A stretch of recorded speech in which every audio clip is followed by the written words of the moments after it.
بسم الله الرحمن الرحیم. السلام علیکم قدرمنو کتونکو د پروګرام ادبزار په سلسله کې تاسو په خدمت کې حاضر یو. نن به په پروګرام ادبزار کې تاسو سره یو خپل نظم شریکوم. ډېر مشهور نظم آواز د دې عنوان دی. زه اوس هم کله کله د ټلیفون په آواز چې ریسیور ته لاس کم نو ستا آواز مې یاد شي. زمونږ ترمنځ د څه وو بس د آواز رشته وه، مونږ یو بل چېرته په خوب کې هم لیدلی نه وو. تا د هوا په چپو زما آواز اورېده، زه ټلیفون کې ستا آواز پسې لیواله ومه.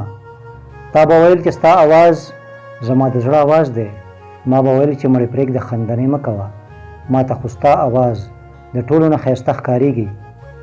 تا به ویل چې ته خپل آواز په قدر باندې نه پوهېږې، دا ستا آواز دی چې په زړونو زلزلې راولي، زما بغیر ستا د آواز نه ګزاره نه کېږي.